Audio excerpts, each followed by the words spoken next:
మనమైతే దేవుడు ఎక్కడ లేడు, ఎక్కడున్నామని వెతుకాడుతున్నాం. తామున్న చోటును దైవంబు లేదని పామరలురు జనివి భ్రాంతులగుచు శ్రీరంగమును కాసి చిత్రకూటము మేటి తిరుపతులు రామేశ్వరంబు కంచి తిరువళ్ళూరు గయ ప్రయాగాది జగన్నాథంబు భద్రాద్రి అద్రిగాక కలస్థలంబులకెల్ల పలుగుని పలుమారు తిమ్మరులో ప్రజలు తిరుగుచుండ్రు కమల మిత్రుని యందు కానని అందుండు కాశికేగి అయిన కానగలడే దైవ మిచ్చటగాంచు ధన్యాత్ముడెందైన ఇందు చూచినట్లే అందు చూచు. అంటే ఒక గుడ్డివాడు నేత్రం చూపు లేక సూర్యుని చూడలేక అదే వ్యక్తి కాశీపోతే వచ్చాడా? కాబట్టి దేవుడు చూసే శక్తి నీకుంటే ఎడా ఉంటాడు, ఆడ ఎక్కడా ఉండా, ఎంతలకు ఉండా. శక్తి లేకపోతే ఎక్కడా లేడు. కాబట్టి ఆ ఎదురుని అవసరం లేదు ఎంత మాత్రం. వేదం చెప్తాను మనకు, నీకు ముందు వెనుక విరుపాశ్యములలాది సాలుమూలలాది సర్వ దిశల దాపు దవ్వల వెలుపల క్రింద మీద గలడు కేవలాత్మ.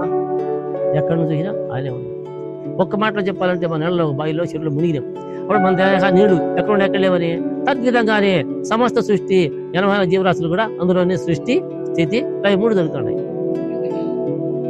మరి మనం మాత్రం ఇక్కడ దేవుళ్ళు ఎక్కడ ఉన్నాడని గుళ్ళకు గోపురాలకు పోతున్నాం. పోవద్దని చెప్పడం లేదు, ఆడ లేడని చెప్పడం లేదు. ఈడ ఉండేవాడు ఆడ ఉన్నాడు, ఆడ ఉండేవాడు ఈడ. అయితే అది ప్రాథమిక విద్య. విగ్రహాలు అనేది ప్రాథమిక విద్య ఉండాల్సిందే. ఒక తల్లి బిడ్డను ప్రసవించింది, ఆ పుట్టిన బిడ్డ తల్లి పాలిస్తుంది, అన్నం పెట్టదు.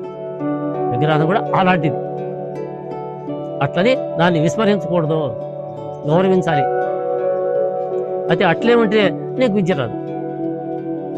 ఇప్పుడు ఒకటి తరగతిలో ఉంటే జీవితంలో ఒకటి తరగతి చదువుకుంటే విద్య వస్తుందా? సంవత్సరం తిరిగి మారాలి కదా. తద్విధంగానే గురువు దగ్గరికి పోతే ఇవన్నీ చెప్తాడు. మొదట నువ్వెవరో తెలుసుకోవాలి. నేను ఎక్కడి నుంచి వచ్చినా, ఎక్కడికి పోతున్నా, ఇది అందరూ జగమెరిగి సత్యం. నేను చెప్పాలి కానీ చూస్తున్నారే కానీ దాని మీద మనసు పెట్టి విచారించడం లేదు.